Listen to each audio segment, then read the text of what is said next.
Syngonium बहुत ही common house plants हैं और ज़्यादातर लोग इनको लगाते हैं क्योंकि ये इजी टू ग्रो हैं, इजी टू मेंटेन हैं और साथ ही साथ इनमें बहुत सारी वैरायटीज़ और वेरिएशंस आते हैं।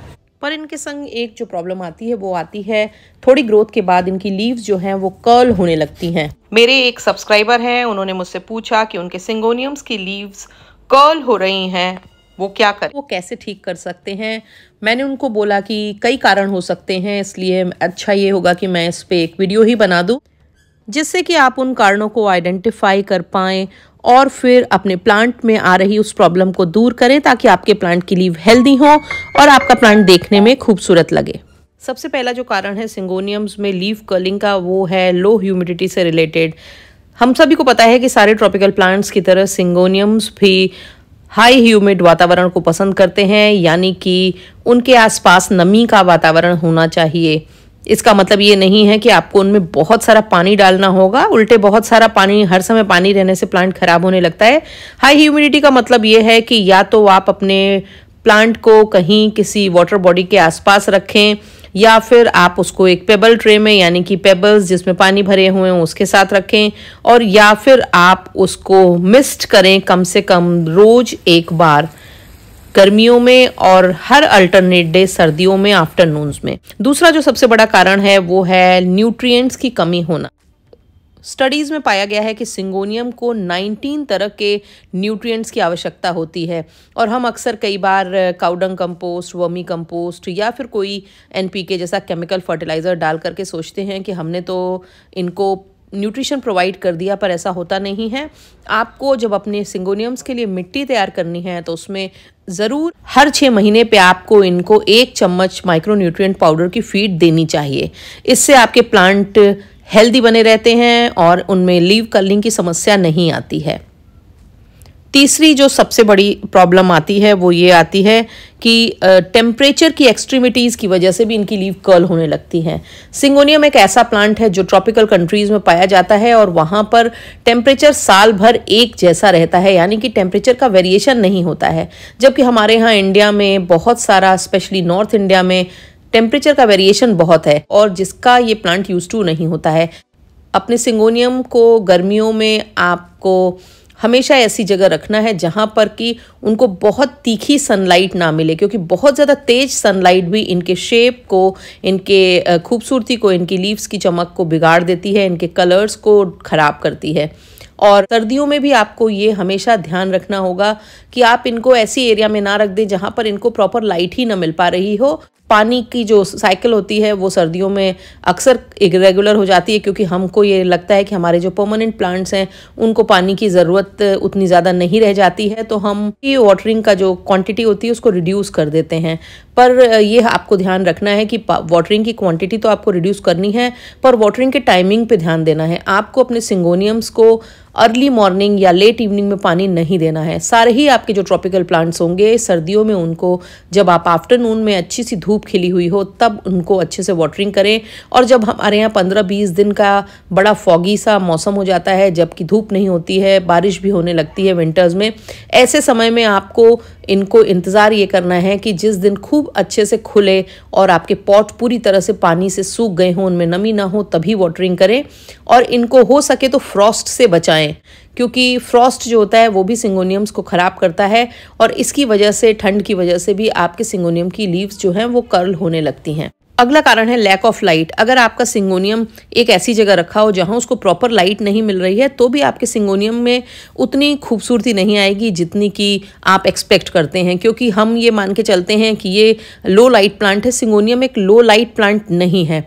आप इसको साउथ डायरेक्शन में भी बहुत सारे पेड़ों के बीच में, पेड़ों की छांव में या फिर बैल्कनी में ऐसे एरियाज में लगा सकते हैं जहां पर काफ़ी सारे पेड़ हों और उनसे फिल्टर होकर धूप आए।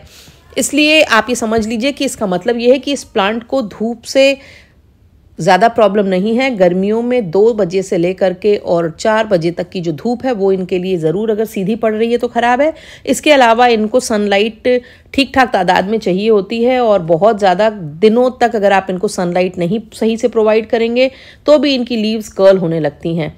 तो आपको ये भी हमेशा ध्यान रखना है कि आप उसको एकदम नमी भरे वातावरण में तो रखें, पर एकदम से धूप से उसको विरत ना रखें, क्योंकि ये प्लांट जो है वो जनरली जंगलों में नीचे की तरफ इनकी ग्रोथ होती है, बड़े ऊंचे पेड़ों से नीचे, तो इनको छन करके धूप आती रहती है। और हम सब ये जानते हैं कि ट्रॉपिकल कंट्रीज़ में जो सूरज होता है वो साल भर पूरी तरह से उसकी जो सनरेज होती हैं वो सीधी पड़ती हैं, यानी कि अबंडेंस में जो सनलाइट होती है वो छन के पेड़ों से आती है, ना कि हमारे यहाँ जैसे नॉर्थ में हमने एक प्लांट रख दिया और वो सनलाइट बहुत ही सर्दियों में मरी मरी सी आ रही है, वो इनके लिए अच्छा नहीं है, तब ये प्लांट खराब होने लगेगा। जबकि अगर आपने इसको वेस्ट में या ईस्ट में रखा हुआ है तो ये प्लांट अच्छा सा चलता रहेगा। तो इसलिए ये भी ध्यान रखना है कि सिंगोनियम का जो डायरेक्शन है वो अगर आपके पास जगह है तो मौसम के हिसाब से बदलें, सर्दियों में उनको थोड़ा ज़्यादा सनी स्पेस में ले आएं। फिर एक कारण आता है कि कंटेनर का साइज़ छोटा होना। सिंगोनियम्स को नॉर्मली हम सब छोटे कंटेनर्स में लगाते हैं, या फिर हम इनको सेमी हाइड्रोफोनिक्स की तरह लगाते हैं, या फिर पानी में लगाते हैं। और जब हमारे कंटेनर का साइज़ छोटा होता है और प्लांट रूट बाउंड हो जाता है, या एक पर्टिकुलर साइज़ के बाद सिंगोनियम्स जो हैं वो अपनी खूबसूरती को खोने लगते हैं। इस साल मैंने अपने सारे पुराने सिंगोनियम्स को डिसमेंटल करके उनकी नई कटिंग्स लगाई, उनको फ्रेशली ग्रो किया, क्योंकि वो काफ़ी ज़्यादा रूट बाउंड हो गए थे और बहुत ही बड़े बड़े हो गए थे और देखने में बिल्कुल भी आकर्षक नहीं लग रहे थे।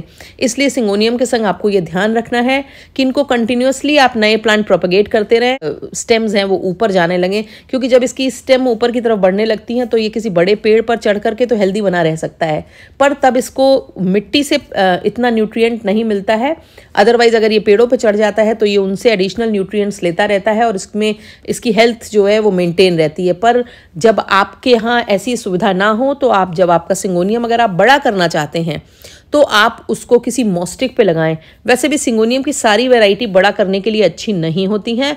कुछ वैरायटीज़ जो पुरानी वैरायटी हैं, जो एक इमरल्ड ग्रीन कलर का जो ट्रेडिशनल जो सिंगोनियम प्लांट है वो बहुत ही खूबसूरत रहता है मॉस्टिक पे चढ़ाने के लिए, और जब ये मॉस्टिक को चारों ओर से भर लेता है तो इंडोर्स में रखने के लिए भी एक बहुत खूबसूरत प्लांट बन जाता है। इसकी लीव्स में एक अलग तरह की शाइन होती है।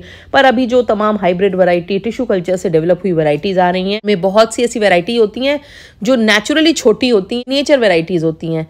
उनको बहुत ज़्यादा बड़ा अगर आप करने लगेंगे तो उनका जो शेप, साइज, लुक है खराब होगा। ओवर फर्टिलाइजेशन से भी बहुत ज़्यादा प्रॉब्लम होती है, और आपने कहीं देख लिया वीडियो में या कहीं पढ़ लिया कि आपका सिंगोनियम हेल्दी नहीं है तो ये फीड डाल दो, ये खाद डाल दो, और उसमें क्या होता है आप प्लांट को ठीक करने के लिए उसमें कंटिन्यूसली फर्टिलाइज़र ऐड करने लगते हैं, और वो उनको उससे भी ज़्यादा नुकसान करता है जितना कि बिना फर्टिलाइज़र का प्लांट तो फिर भी सर्वाइव कर जाएगा, मगर ओवर फर्टिलाइजेशन की वजह से प्लांट के ख़राब होने के, मरने के बहुत सारे चांसेस होते हैं।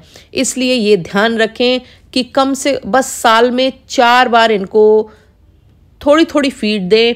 मिट्टी बहुत अच्छी तैयार करें जिसमें कि ऑर्गेनिक मैटर हो, माइक्रोन्यूट्रिएंट हो, सैंड हो और गार्डन सॉयल हो। पर साल में इसमें कम से कम 4 बार 1-1 चम्मच माइक्रोन्यूट्रिएंट पाउडर ज़रूर ऐड करें। और जब आप माइक्रोन्यूट्रिएंट पाउडर ऐड कर देंगे तो एडिशनल जितने भी मिनरल्स हैं वो उसको प्लांट को मिल जाएंगे। और NPK की 4 डोजेस साल में आप दें, और इसमें भी आधा चम्मच NPK पानी में डाइल्यूट करके। अगर आपको कभी लगता है कि आपके प्लांट की पत्तियों में चमक कम हो रही है तो आप बहुत ही माइन्यूट सा 1 चुटकी से भी कम NPK पानी में घोल के और 1-1.5 लीटर के पानी स्प्रेयर में डाल करके और पत्तियों पे हल्का सा स्प्रे कर दें। वो प्लांट को बेनिफिट बहुत ज़्यादा पहुंचाता है।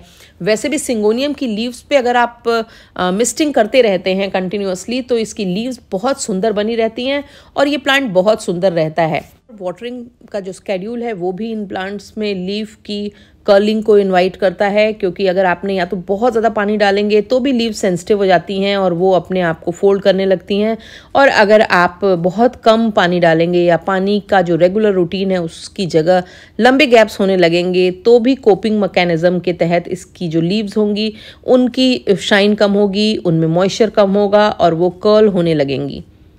इसके अलावा कुछ तरह के जो पेस्ट होते हैं वो भी उसमें ये प्रॉब्लम आती है, और मैं हमेशा ये बोलती हूँ कि मैं पेस्टिसाइड्स तो यूज़ करती नहीं हूँ। ऐसे में प्लांट को अच्छे से वॉश करना, उसको कई बार सोप वाटर सॉल्यूशन से या नीम ऑयल से वॉश करके भी आप इस समस्या से हो सकता है आप निजात पा जाएं। मेरे चैनल को सब्सक्राइब नहीं किया है तो मेरी गुजारिश है कि जल्दी से चैनल को सब्सक्राइब करें, बेल आइकन ज़रूर दबा दीजिएगा, और वीडियो के लिंक को अपने गार्डनिंग लविंग फ्रेंड्स के संग आप शेयर भी कर सकते हैं। और वीडियो अगर पसंद आया करें तो लाइक ज़रूर किया करें।